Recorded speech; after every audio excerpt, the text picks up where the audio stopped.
Hello and welcome to my another video in which I'll be unboxing my first laptop that I ever had in my life.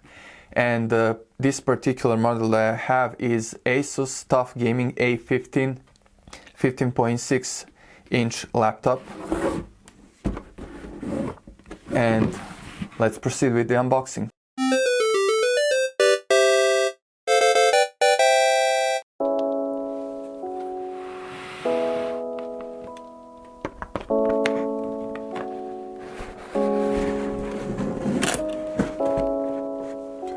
Alright, it's pretty fancy box, and we have warranty first of all, and we got some Tuf stickers, and to be fair, I'm not really interested into them. Let's proceed with the main thing, the laptop itself. It's fairly heavy, and let me put the box aside for a second. And let's open the foil. It's pretty heavy though.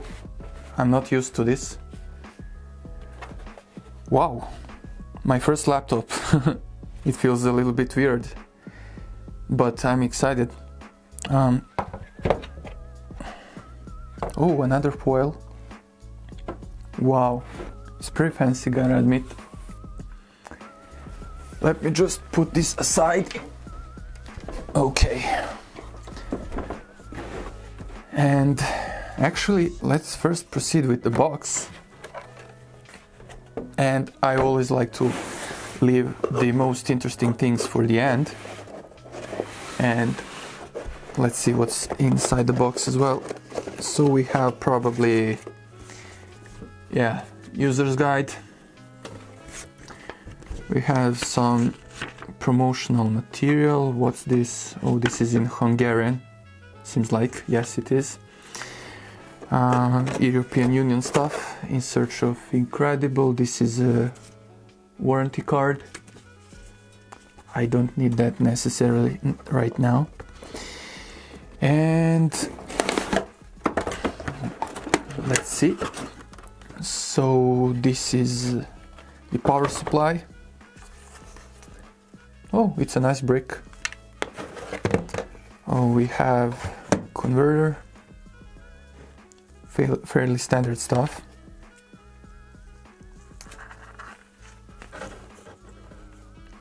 So here it is.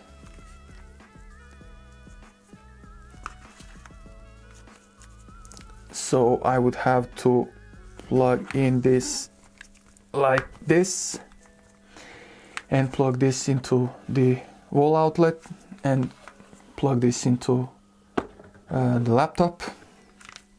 And this Velcro strap is really nice, this as well. And regarding the stuff in the box, yep, that's it. I can put the box aside.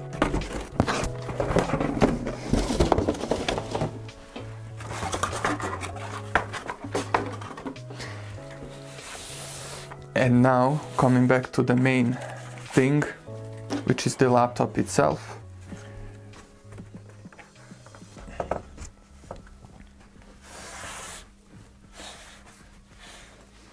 Very stylish finish. This is really nice. Looks really premium and expensive. And let's start with the specs, I guess. The first thing that I'm gonna mention is Ryzen 9 AMD CPU. Actually it's APU because it has its own graphics core inside with 8 graphics cores. So we are talking about Ryzen 9 4900H. So when I was looking for a laptop, I really wanted to go top notch when it comes to the CPU, actually APU in this case. And we have 3.3 gigahertz of base clock, and we have 8 cores, and this APU in particular is using Zen 2 cores, which is also present in my CPU, which is 3950X, which is in my primary workstation.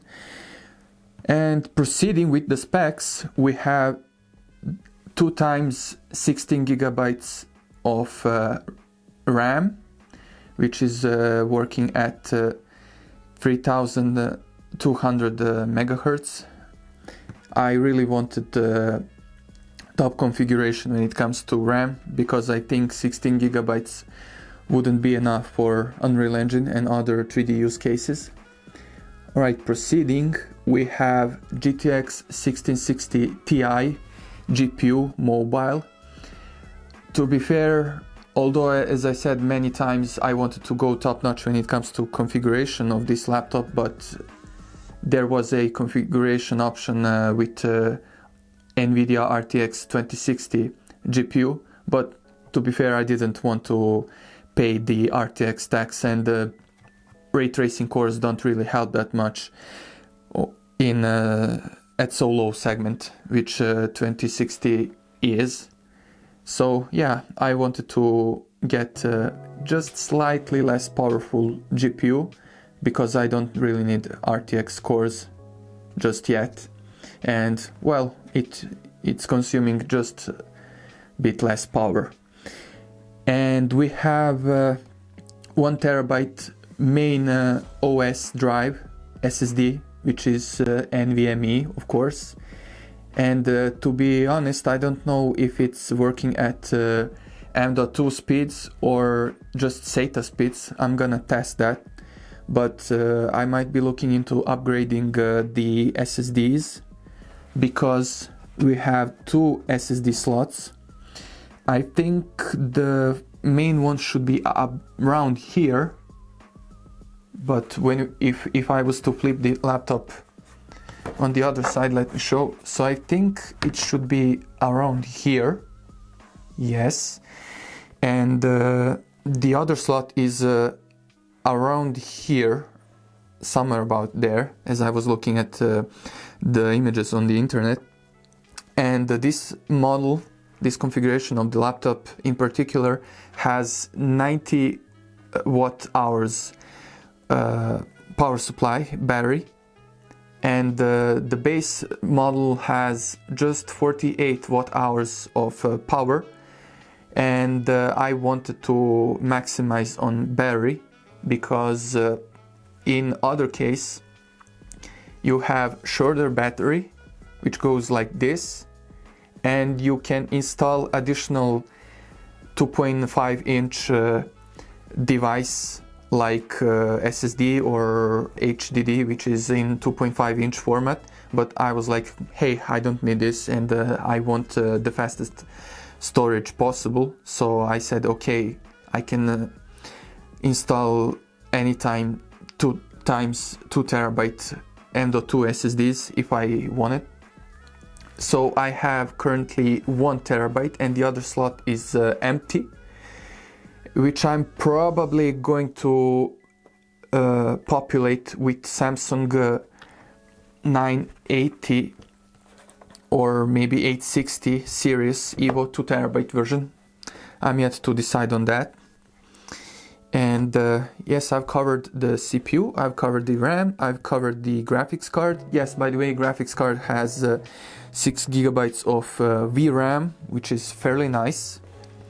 And I think that's GDDR5 VRAM memory modules, I think, but I'm not 100% sure.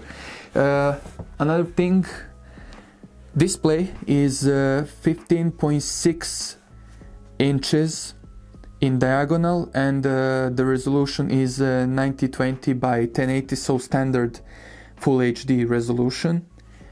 The display has 144 Hz refresh rate, but hey, I'm not a gamer. I don't really care that much about refresh rate of the display, but hey, it's nice. I might find some use to it. And we have 720p webcam, front-facing webcam, and keyboard. Some people were complaining that keyboard is too noisy, too loud. Seems fine to me, to be fair. touchpad is nice. Although I plan on using my G502 wireless gaming mouse with this laptop. The finish is really nice, and by the way, keyboard is backlit, so we have RGB. Well, I think I'm gonna love it, because previously I wasn't a fan of RGB lighting and all that backlit stuff, but hey, I don't mind. It's an extra thing. And I think I've covered everything. Wow! I just accidentally pressed the power button for the first time. This wasn't planned. Wow, it's really... Wow, like the boot time was really quick. I mean, yes, I know this is just BIOS, but on my PC it takes like much more time. And we have... Let me actually try to showcase. Yes, RGB backlight is fairly nice. The viewing angle on this display is phenomenal. Like, I don't know if you can see, but let me try to demonstrate. I can see everything clearly from this extreme angle. IPS screens are really phenomenal thing. Well, standard Asus BIOS, I guess, and I'm really used to Asus BIOSes because for my entire life and career I've been using Asus motherboards, which means that I was stuck with their BIOS. I'm yet to get myself introduced to this because I've never had laptop myself, but I think this is gonna be covered in other videos. Let's see what else is left. Let's try to shut this down. And another thing that I have to mention is two big fans. I'll try to find the specific laptop stand that has fans positioned to accompany this configuration, and we have air exhausts here and the intakes here and here. Well, as I said in the beginning of the video, it's fairly heavy, but I don't mind. Oh yeah, very important thing that I forgot to mention. We have Kensington lock here. We have standard USB here, which I'll probably use to connect my wireless receiver for the mouse. We have 3.5 jack for headphones, microphones and stuff like that. We have USB-C / DisplayPort connector here. We have very fast USB 3.2 A slots here. So these are A types, not USB-C. So we have two of them. They should be rated, I think, at 10 gigabits per second rate speed. Not 100% sure, but it's more than enough for any of my devices that I'm using at the moment. We have HDMI port here. We have RJ standard Ethernet port here. And we have power port here.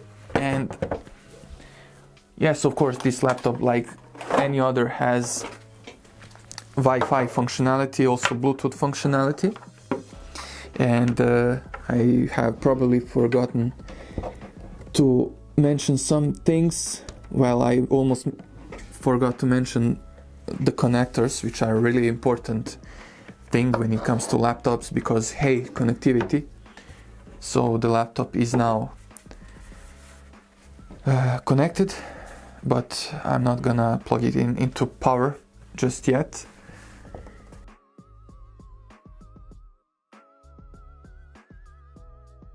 So now I'm gonna turn on the laptop in BIOS mode.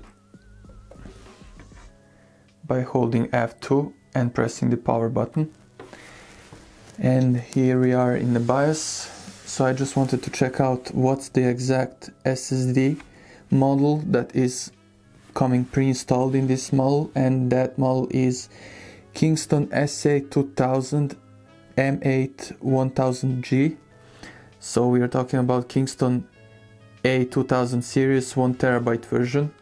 So this SSD is not just SATA SSD packaged in M.2 format, but actually we are talking about decent and legit M.2 speeds.